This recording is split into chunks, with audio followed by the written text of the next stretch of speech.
This morning we get into our market trends. Sorry, did I say market trends? We're getting into a roundtable discussion, and like I indicated a while ago, we're talking about digital marketing today, how you can review your 2025 and also position yourself or your business for 2026. It's a very important conversation.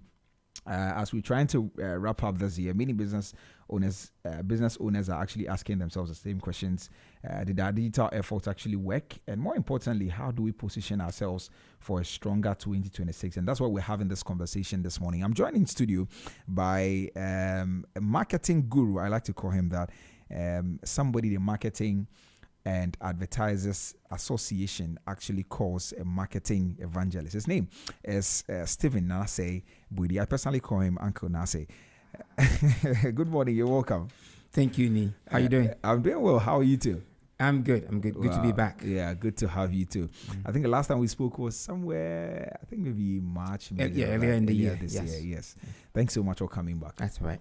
And today we're talking about digital marketing, how to review your 2025 and also position yourself for 2026. Maybe for starters, today we see that a lot of businesses actually get into digital marketing. Right now everybody's online, so let me also go online. What do you have to say about that? Let's start from there. All right, thank you very much. You're right. Digital is mainstream now. So almost every business, from small one-man businesses to big businesses, are all online. Yeah. Among the reasons is the fact that it's easier to get online now. Once you have your phone, there's so many apps, so many tools. So you don't really need an agency. So everybody's online. But that in itself is a problem, because being online doesn't mean that you're doing the right things or you're being successful. I often put it this way: activity is not equal to success. Activity is not equal to success. Wow. There are a lot of people busy online, amassing numbers, thousands of followers, all sorts. But what does it mean? If I can put it this way, marketing, the role of marketing in every business is to drive business success. Okay. So if your social media or digital marketing is not delivering the success that the business is set up to achieve, then you are kind of like tickling yourself. All right. And I've seen it all over. Even, let me say this, I do a lot of work across the continent, African. Sometimes even when you're talking to bankers, senior level, they reduce it to like a league table. Which bank has the most followers? Which bank has 1 million? They have 1 million. We have whatever. We are more active on Twitter. We are more active on, but what does it mean? If it's a bank, does it lead to more deposits being mobilized? Right. Does it mean to more profitability and all those things? And that's where I wanted to start from. Same with your small business, you're running, let's say, a cake shop. Is your social media leading to more inquiries, people placing more orders for birthday cakes? It's not about being out and people giving you likes. Right. It's about the phone ringing and people placing orders. So that's the foundation. But you see a trend where many people are just online just online because it's become trendy, it's become mainstream. I mean, it's very easy for you to be asked the second question after asking you what's the name of your business, for them to ask you what's your social media handle. Then, so I mean, it's something you want to have. Right. That in itself is not wrong, but to what end? And that's why we're having this conversation. Yeah. Okay. So why is it important, or why do you see that particular trend anyway? What do you think is the reason why people are just active online and not necessarily? I think it's because we have a very high digital penetration. Okay. Let me use this example. Many years ago, I mean, when I came back in the early 2010s, busy internet was a big place. That's where every business person went to go and network to go and get stuff done. Internet cafes were on our streets. They were very common. Yeah. Today, everybody has a smartphone, or most people have smartphones. Very high smartphone penetration in Ghana, close to 90%. So people can easily get online. Yeah. WhatsApp alone, especially WhatsApp business, it's a whole marketing agency. So you see people running all sorts. So it's very easy for people to start doing those things. And they copy from what their friends and their peers are doing. Plus, because it's easy to start getting online doing digital marketing, right, or supposed to, or pretend to be doing digital marketing, people don't go to agencies anymore. But it costs to hire an agency, and not every business can afford an agency. True. Yeah. But the point we're making is that if you're going to do it, we're not saying don't do it, but let's do the right things. And that's why we're having this conversation. Right. Very, very, very important. So let's continue. But just before we get into the review conversation, what are the biggest misconceptions you see in our digital marketing space here in Ghana? One of the first ones is that digital is free. It's free to get online, but it's not free to get results. Let me explain this. So it's free to just create a Facebook page, these days with AI tools, you can easily create a website within 10 minutes and put it out there. It will cost you, let's say, a domain name costs you about $20, and a bit of hosting. You might even get free hosting. So it's very easy to create the platforms, get your friends and family to follow you. But managing it to get results is the real deal. It's the real business. I put it this way. It's very easy to create a Facebook post, for example, but the real work starts after you've posted. The community management is the real work, because people start asking questions and you need to, it's like nurturing them. It's like leading them on from just liking your post to getting to a point where they begin to place business, and retaining them. And that's the challenge. And people think that is free. It's not free. It's a competitive space. So we say it's pay to play. Pay to play. By that, what I mean is that if you would do it free, you won't get the mileage that you want. Okay. But because these platforms are not free, so you need to pay to be able to play at the level where you want to play with the big boys. So it's pay to play. That also doesn't mean that you should put all your money into it. So even there are people that, we'll talk about it today. Some people say, oh, we're spending a lot on, they call it boosting our posts. We're not getting results. Media buying is, it's an art and it's a skill. So you don't just hit the blue button on Facebook and say boost post. Okay. You have to set objectives, manage the budget. Who are you targeting? All those things. So it's not, So media buying is a science behind media buying. So people are also making that mistake. One, they think it's free, so they're not investing money in it. This includes big businesses. If I tell you some of the big businesses, how little they are investing in digital, it will amaze you. Some are investing as little as 5% of their annual marketing budget in that, and putting the rest into billboards. And I love radio. I do radio. But you need to connect your radio to online. Because, for example, this show that we're having now, this conversation, when it ends, we want the conversation to continue beyond 10 o'clock. So we want people to engage us in the conversation beyond that. That can't happen on the radio. There'll be another show on. That's so true. we take them online. So you connect these. So you don't go and put all your money in radio, running radio ads, and not direct your audience anywhere. Okay? Right. So don't invest all of that. And also don't invest all in just billboards and print and stuff. What we've been doing traditionally. So you need to start increasing the budget you're putting into digital marketing. That's another mistake people are making. Number 3, a lot of businesses don't even understand that in digital marketing, you need more than one person, more than one skill to run properly.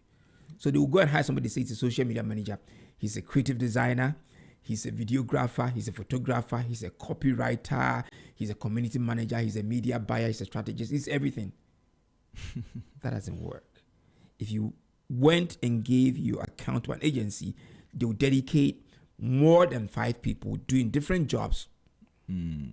So again, a lot of businesses miss this. And I'm talking about big businesses. Right.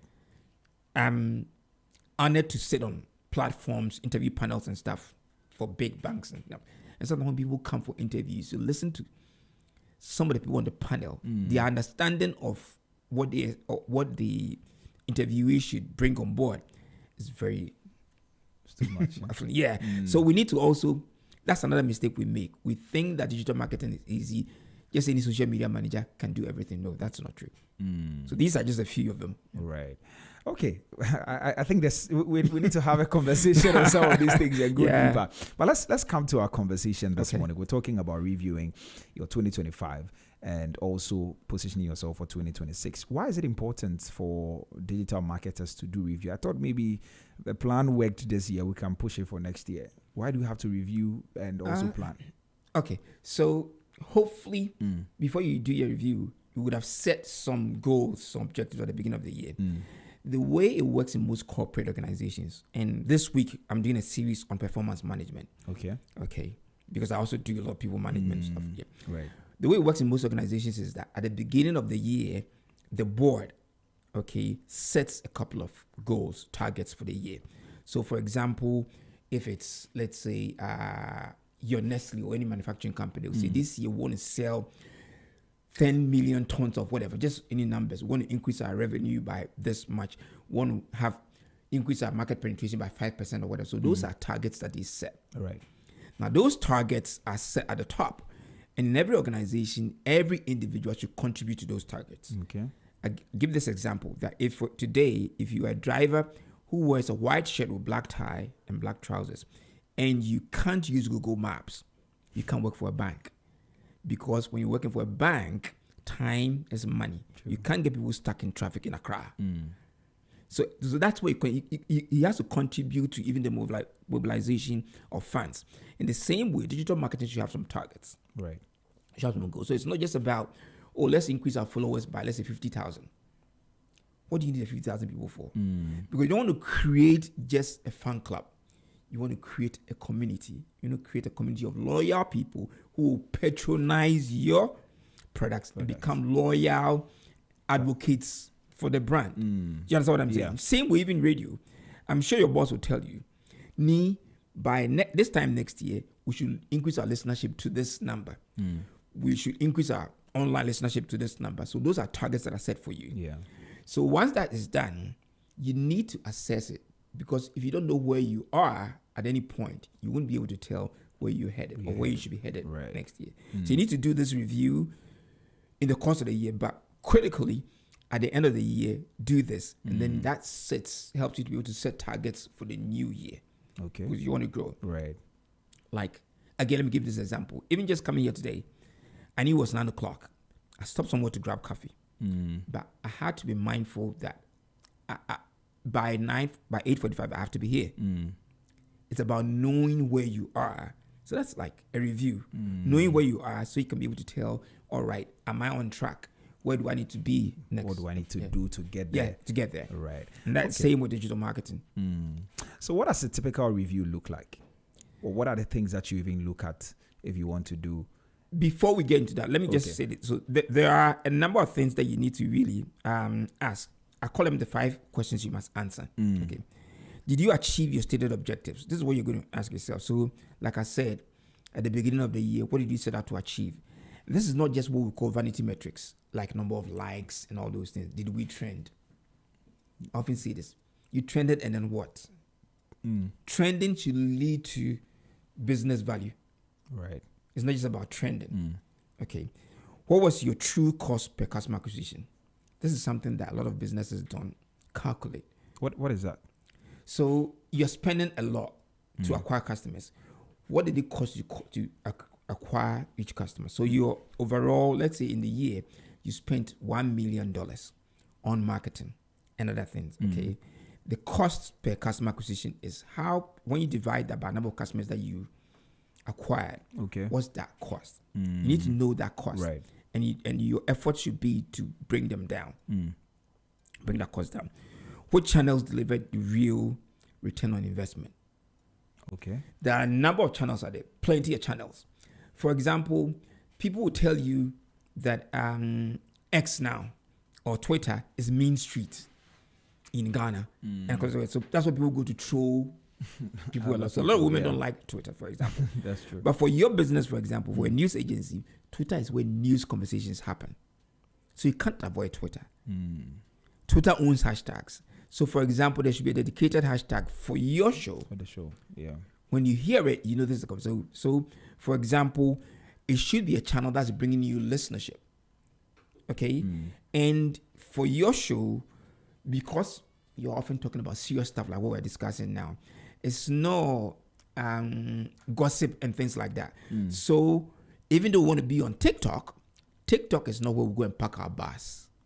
We use TikTok as a traffic driver to drive people to come onto our website, to come onto the platforms where they come and deep dive, to come and listen to a playback of this show. Right. So using TikTok, for example, with the little clips, the reels, to drive traffic to, let's say, your YouTube, where people go and watch the full shows. You understand what I'm saying? Yeah. So you need to be able to calculate and assess and identify which platforms give you the most return on investment. Okay, you need to do that. Where did your best customers come from also?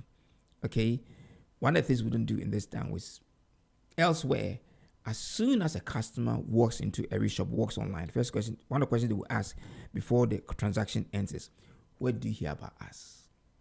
Where they want to associate every new lead with a platform. Right. So that you'll be able to start moving some of your budget to other channels, other platforms. Okay. So for example, yes, we are trending on Instagram, but we get a lot of business from there. Maybe not. Maybe, yes, we're active on Facebook. Are we getting a lot of business from there? Maybe not. We need to be able to see them. And which opportunities did we miss? Where did our competitors make a lot of profit or make a lot of returns? Where did they really succeed? And we were not active. So do we need to be active there? Okay, so these are questions you need to ask yourself as you begin the review. Right. I want you to mention them one more time, maybe just in case somebody's listening to us. And so one, did you achieve your stated objectives? Okay. We talked about that. Beginning of the year, you should have set objectives, which throughout the year you'll be tracking. So when you come to do your review, that's what you are assessing. Right. Okay. What was your true cost per customer acquisition? That's number 2. Okay. What channels delivered real return on investment? Okay. Because you cannot be on every platform. I put it this way. Do not play the field. Okay. There are hundreds of social media platforms out there. Several activities out there, but you can't be everywhere. Yeah. So you need to zero in on the ones where your target audience are most active and they're looking for you. Right. And they're engaged in conversations that will benefit your business. Where did your best customers come from? So that's where you want to focus more of your attention. What opportunities did you miss? Right. Maybe you went to sleep when, let's say, all of a sudden, WhatsApp Business, a new feature was introduced and people were latching onto it. And you thought, oh no, WhatsApp is for, what do you call it, old school people and things like that. So you need to do this. At least these basic 5, okay? If you can't answer these, you can't plan effectively for 2026. You need to answer these honestly. Okay. So after this, what do you do? Okay, so after this, okay, what you then do is once you have that then sets a platform for you. Yeah. Okay? So then by this time also, hopefully, you would have received a set of new objectives for 2026. Because even the way it should work is that if the leadership of the business have been receiving reports throughout the year, and this is again something that I often say to clients and to people, that with digital marketing, everything can be measured. So monitor, measure, and optimize performance in real time. Produce monthly reports. And here's the catch. Don't send reports, present reports. There's a big difference. All right. If you send reports, your management or the leaders will just look at it, okay, so what are the numbers? And that's it. That's it. But when you present the reports, you get a chance to tell the story behind the numbers and selling so that you get more support. You get more, because at the beginning of the year, they probably thought, oh, yeah, digital, let's give it a bit of money. But when you begin to present the reports and you begin to show how digital is contributing to the business, then you can make a case for more money, make a case for more resources, make a case even for, let's say, a new MacBook for your designer because things are slow for him, things like that, okay? So if they've been following and understanding the reports, by this time in 2025, they'll have a clear idea of how well we've been doing with digital. So even before you present the annual review of 2025, they would take some of these numbers into their planning for 2026. Because at this stage where we are now, you need to have your review for the year, like we just talked about, and then also look at the objectives for the new year, which the management are going to give you. So, okay, this year we want to open 3 new branches. Okay, this year we are a restaurant. We've been serving only 500 takeaway plates a month, but we think we can scale it up to 750 by doing 1, 2, 3. by maybe changing the kind of content we have on our social media. Right. Let me just pause here and say that. For example, if you're a food brand, it's not about the pictures or the food, how good they look, but sometimes even telling the behind it. Behind the And also, scenes, there are a couple of challenges that people have when it comes to food. Healthy eating, okay, food wastage, okay, and also sustainability. And things like that, and even reducing costs and things like that. So, for example, if you're a restaurant, don't be the restaurant that serves the best jollof.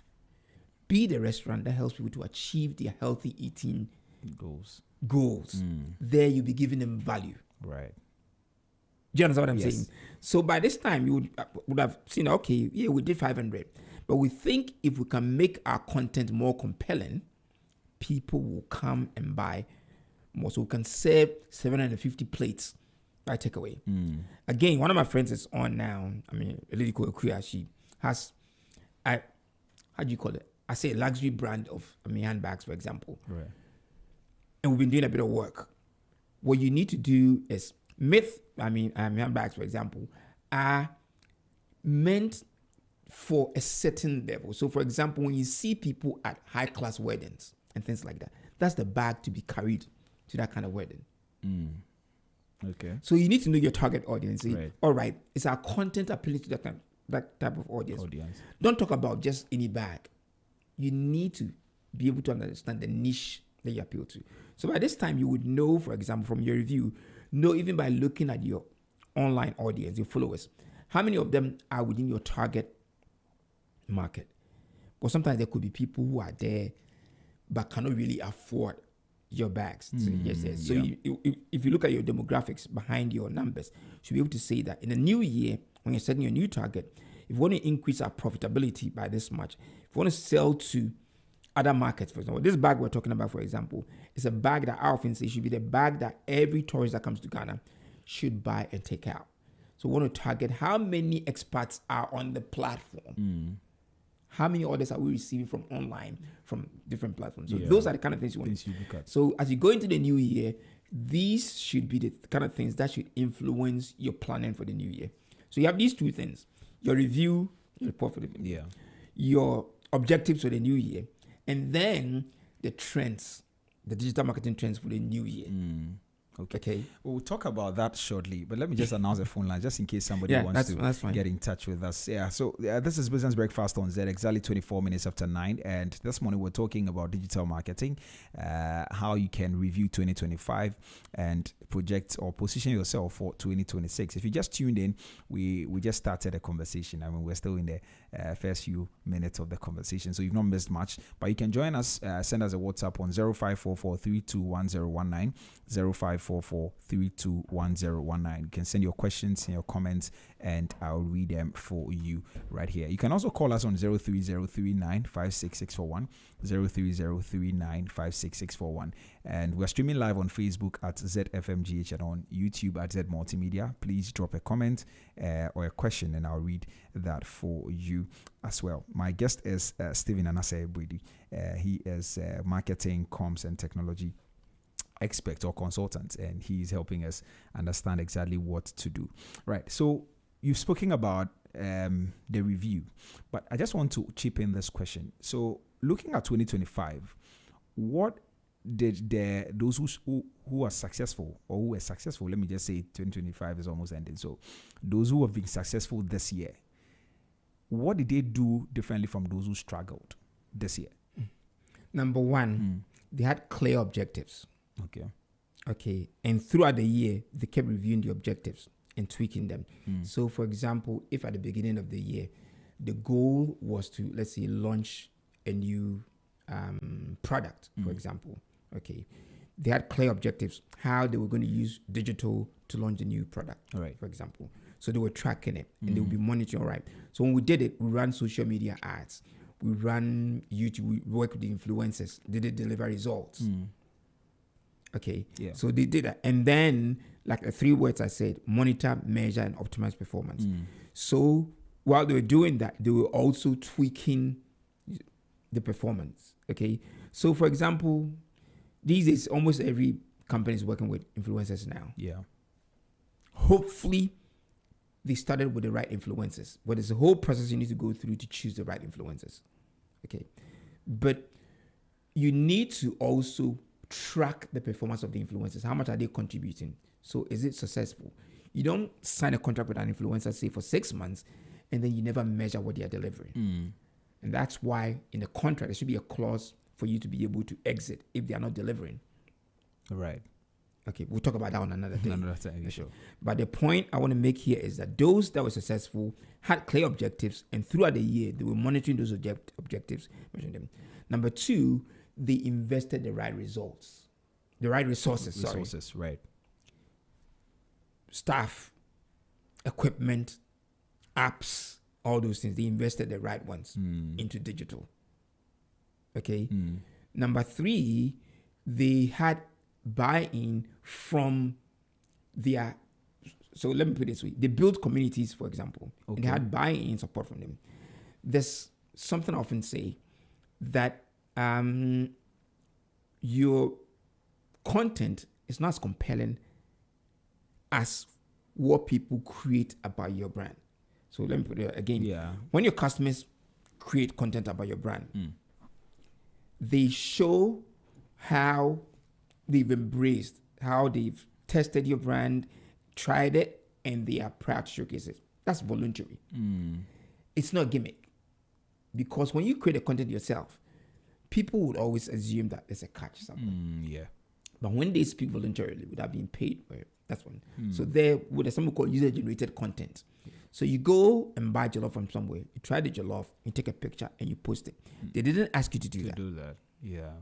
But you have a following, and then your followers will see that, and they would love it. So that's very, very compelling. So they build communities, and the people, a bit like a church. The pastor doesn't go on the street to preach to everyone. But the church members, once they bought into the message of the church, they go out there on outreach. Sure. Right. That leads me on to something I call the power of your people. Okay, let me use this example. Since I'm a church boy, let me use this example.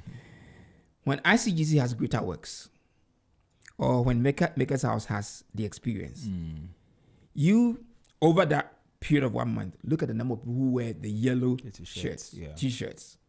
The number of people who rebrand their cars, drive around, have the stickers and all those things. Yeah. That's the power of your people. So the brands that were successful leveraged their audience to tell their stories for them. So it costs them less. Okay.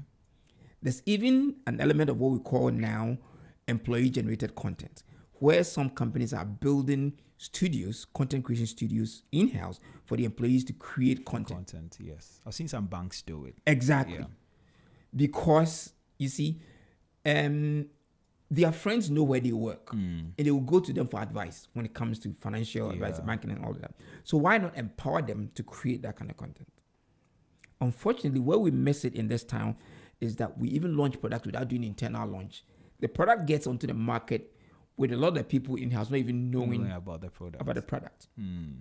If you do that, and you are leveraging the power of your people, including them, then you can reach more. So those successful businesses did that as well. Okay. And they had another one I want to talk about. They had their leadership also buying. But these is for a lot of brands, people buy associate with the brand because of the leadership. So you see a lot of CEOs, for example, very active on LinkedIn now, where they are speaking on behalf of the companies. Yeah. Because people look up to them. They are known for it's called thought leadership. They are known for their leadership. They are known for it. And so people buy in more. So they did that as well. Okay. These are just a few of the things that successful businesses did. And that's what set them apart in this year. I see. We will move to 2026 and look at the trends that are coming. Okay. Yes. But I saw your post on social media, and I'm seeing very interesting things. I saw your post on Instagram, on Facebook, and actually that is what led to our conversation. And the reality check, you said these are some of the things you're seeing. Social media pages with thousands of followers but minimal engagement. You might say that. Yes, you said that. Yeah. Ads budget spent without clear ROI. Yes, because they are just boosting posts, not setting objectives. Let me explain this because it's important. You see, all the platforms have what we call objective-based advertising. So when you go to the platform, you need to create an ad to create an ad, you need to have an objective. Do I want video views? Yeah. Do I want leads? What do I want? Yeah. Otherwise, you just give money, free money to them. I see. Okay. Now, when we talk about social media, digital marketing, many people pay attention to only social media. But websites also play a role there. Mobile, it's a whole right. Yeah. So we need to stop thinking of it as a narrow kind of area. Yeah, because one of the things that you said is websites that look great but generate zero leads, email and WhatsApp lists collecting dust, and content posted consistently but creating no measurable impact. Okay. So those are some of the things that you mentioned in the post. So those are the things that I observed throughout the year. Exactly. I just wanted for example, the bit about WhatsApp, there are two things there. People will go to a lot of clients I know, SMEs, they go to exhibitions, they ask people for their numbers and they build a WhatsApp list, but they never really use it. Okay. Right. And where they use it also, they bombard people with unwanted messages. The name of the game is what we call permission-based marketing. Get people to opt in. So when people come to your stand, they buy from you, before they leave, ask them, oh, every now and then we do promotions, so we like to inform our customers about new products. Would you want us to add you to our list? Then they opt in. The way I train clients to do is, as soon as they do that, if it's automated, they should get a message that says, welcome to our group. Yeah. Okay. Every night we send it. So just to welcome them, then that connection is made. Okay. And then send them only what they opted into. But can't you once in a while just say, we also have this particular product? Yeah, one off. But when you do that, per data protection, you give this, there's a line often that says, click here to unsubscribe. You've seen that before. Yes, I've seen that. You should give them the opportunity to opt out. Otherwise, at some point, see, we haven't tested the laws in Ghana when it comes to data protection. Yeah. But one day somebody will wake up and say, I didn't opt into this one. To this one. Yeah. Plus, the quickest way to lose a potential customer is to send him the wrong message. I work in the beauty industry with a lot of clients, okay? But I, for example, even though I work in makeup space for a lot of clients, it's not every kind of makeup that I'm interested in. So if I came to your stand at an event and you got my number, know what I'm interested in. Don't be sending me messages about things that I'm not interested in. Right. Okay? Yeah. But what we do in Ghana is we focus on the size of the list. So we say, oh, must send it 10,000 people. Meanwhile, almost 80% of them are either bouncing or they are blocking you or whatever. Okay, so with emails and WhatsApp, that's the challenge. That's what you wanted to say, right? And emails still work in Ghana. Let me say the emails still work in Ghana, especially for B2B. Okay. Yeah. It's true that most of us, WhatsApp is our first go-to, but emails still work. It's more professional. And at a certain level, CEOs, directors, and stuff, that's the level at which they play. Sometimes they like to receive some of this via email. Right. Okay. Yeah. Still on 2025. you talked about some of the things that you've also identified as some of the common reasons most businesses fail to get the results. I think you've mentioned some misaligned expectations. Yeah. Yes. Strategy borrowed from elsewhere. Yeah. Which I think is a very important one, because it's working for this particular brand means that doesn't mean it will work for another brand. There's even another level now. Okay. Strategy extracted or generated with AI. So people are relying on AI to generate a strategy for them. Okay. So but what is AI supposed to help? Supposed to help. But this is the catch. Always validate, review whatever the prompt gives you and validate it, contextualize it. Okay. So it might give you something. You know, I'm sure you heard about hallucination and all those things. Okay, sometimes because it generates the strategy based on the amount of data that it has. But not all that data is relevant to you. Right. And I'm sure, like we often tell clients, the more informative the prompt is, the better the response, the more accurate the response. Yeah. So when you pick that, plus that's theory. How does it hit the road? You execute. So there are some things that even the AI doesn't know. You see things on the ground. Yeah. So that's the framework. Always treat it as a framework and contextualize it and adapt it so that it works for you. So not only are they borrowing from other markets or from their competitors or from their peers. They're also lifting it straight from ChatGPT and other places to go and execute. Right. And which that's is wrong. Yeah. Right. Okay.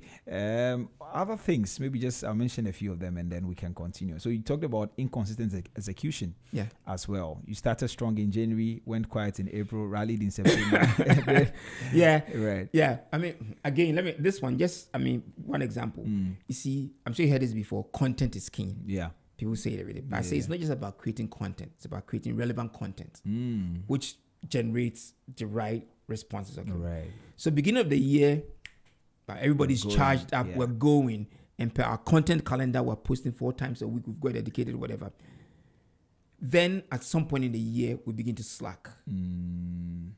Now your audience need to get used to your content. When they should expect your content, what type of content on Mondays, what type of content on Wednesdays, all those things. They come to your platform for specific things. Let me go back to church. People associated with specific churches because of what they receive from the church. If I want a praying and a shouting kind of church, I know where to go to. I won't mention names here. Because the bishop or the pastor is not a great teacher, but very charismatic when it comes to prayer. Yeah. If I want somewhere that I want a teacher, that's where I will go. Okay. Yes. In the same way, people sign up. They come to follow your platform. Let me put it this way. People come to your platform via the post that they see, but they stick around because of the content that the community it creates in the community. So keep giving them more of what and what they get used to. Maintain it. Don't slack. Just because we talked about strategy, I want to know, is posting, having a number of times you post the way to go, or having things for specific days? I don't know if you get a question.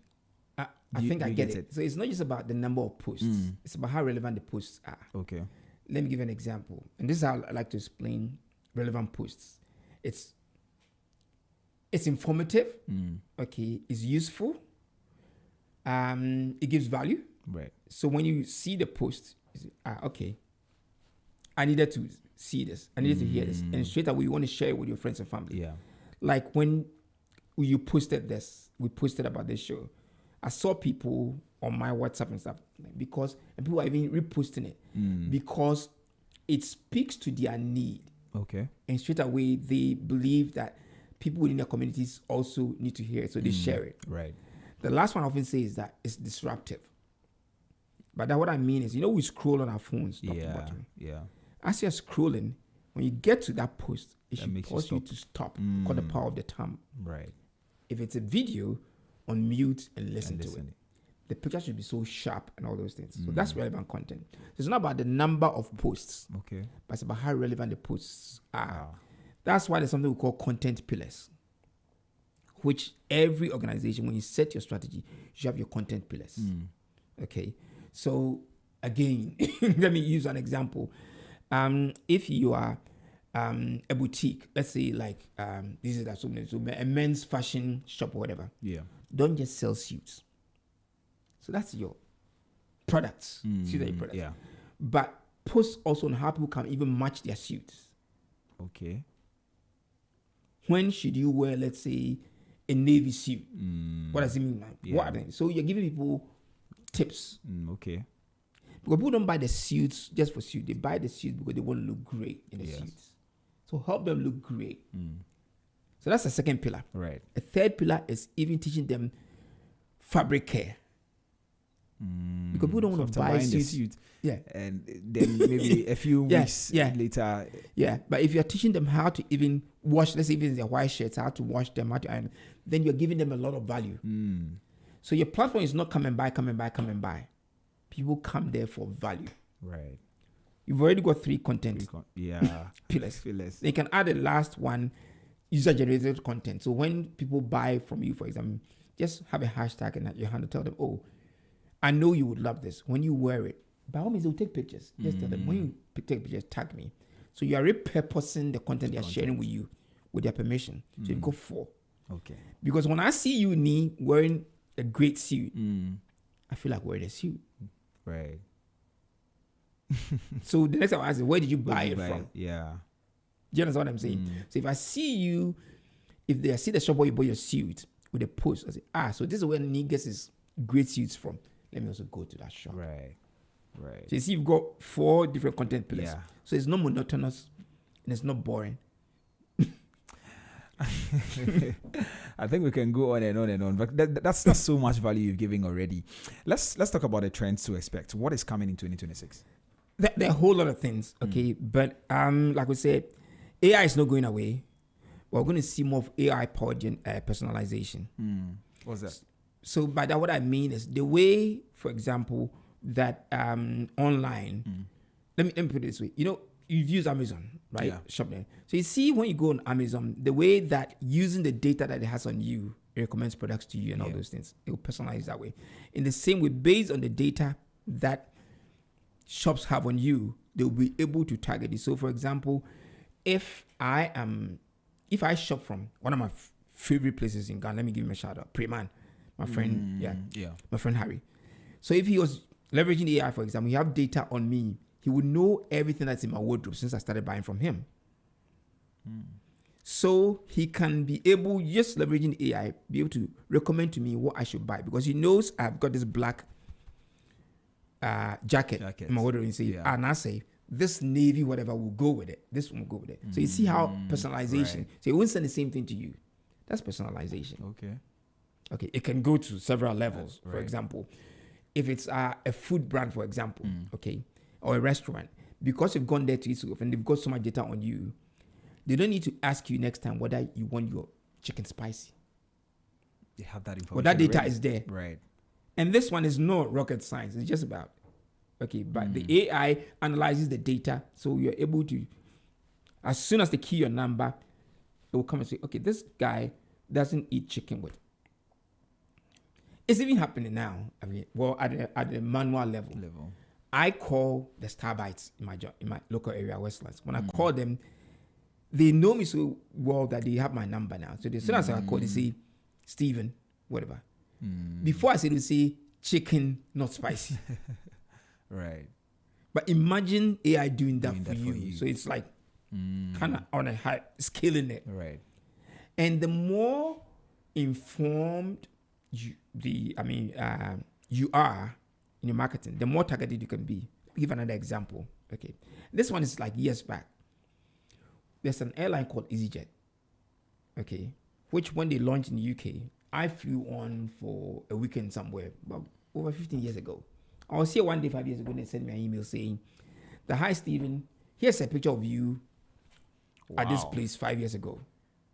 Wouldn't it be nice to go back tomorrow, next week, and yes, 10% discount for you. So you see, it's personalized. It's not random. Right. And when you know the brand knows you, it's more compelling. You feel that they're giving you, and that's where we should get to. So that is going to be they're going to see another level of that. Okay. Video content will dominate. We've seen short videos, the reels, and all this. Okay. WhatsApp is not going to be a complete revenue channel. So if you are a small business, you're using just the normal WhatsApp, you better embrace WhatsApp business now. Right. But it's even going to be a complete revenue channel because now they've piloted it in Brazil and India and other places. Now it's even going to have a payment engine in there. Yeah. So it's going to be like a one-stop shop. Well, a lot of us now, what we do is we go onto Instagram, find the product, then WhatsApp the people to send it, so they will pay at the door. Now it can all be integrated. Wow. Okay. Niche communities over mass followings. It's not about having 100,000 people following your Facebook page. It's about having 20 or 30,000 people who are the right people. Okay. Who are passionate. When we say community, it's a group of people who are united by one common goal. So they want to be on that platform, remain there for more value, and invite their friends and family to join them. A lot of Facebook, a lot of social media platforms are like stadiums where they are full, but half of the people are on their phone because the match that's being shown is not a great match. Repeat that. We fill across Sport Stadium. Yeah.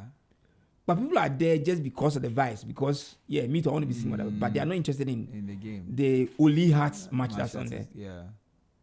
But when you have the right people, the right fans, the only that people and the hearts phobia people, passionate people filling the stadium, they will come there. And it's not common in Ghana, but elsewhere, they go to the turnstiles and buy the pie, buy the beer, and all those things. So from there, also, they will go to the, the club shop to go and buy the jerseys and all those things. So they come there, they are buying their season tickets and all the rest. That's what we should get to. Your platform should be a place where people are passionate about you and they are spending more, they are remaining there, they are sharing your content for you, and they're inviting their friends and family to join them. We're going to see more of that. So niche communities over large fan bases. Okay. And authenticity will beat polish. Now, let me emphasize this. People can tell when there's too much makeup. Right. Yeah, there are so many like AI-generated videos and all this, and that's great. But it's real value and it's more compelling when your content is natural. Yeah. It's native. This is why I keep saying to clients, invest in a photo library. So, for example, you dedicate days to do a photo shoot yourself. It's all right buying images from Shutterstock and all those places. The challenge with that is, I'm sure you've seen it around. You drive around, you see billboards. One bank is using this same guy in a suit. Then a competitor bank uses the same guy. Yeah. It's not compelling. And I'm going to ask you something. maybe when we're done with the show, Yeah. I'll ask you something. So these are some of the things. Okay, we're going to see more of data-driven decision making. Yeah. Because as this thing grows, like we said, that we need to bring our execs, the leadership on board. They're going to start asking critical questions. And if you come back everything you're doing on digital with data, they're going to start holding on to money. Yeah. So justify everything you're doing and defend every request with data. Right. And make data-driven decisions. So we're spending $10 here because this is what is going to get us, and the data backs it. Okay. Okay. There are a lot more that we're going to see, but these are just a few of those. So how do we position ourselves? I think that's how we'll be wrapping up. Okay. So just a couple of things. I run about 7 of them. Start with business objectives. Okay. Set your objectives for the beginning of the year, and these should be SMART objectives. Another day we'll talk about these. But the organization, the leadership should set the objectives. This is what we want to achieve this year as a bank, as a shop, as whatever. And that should trickle down to everybody, like I talked about the driver. Okay. And digital marketing should own a part of it. So everything we do in digital marketing is not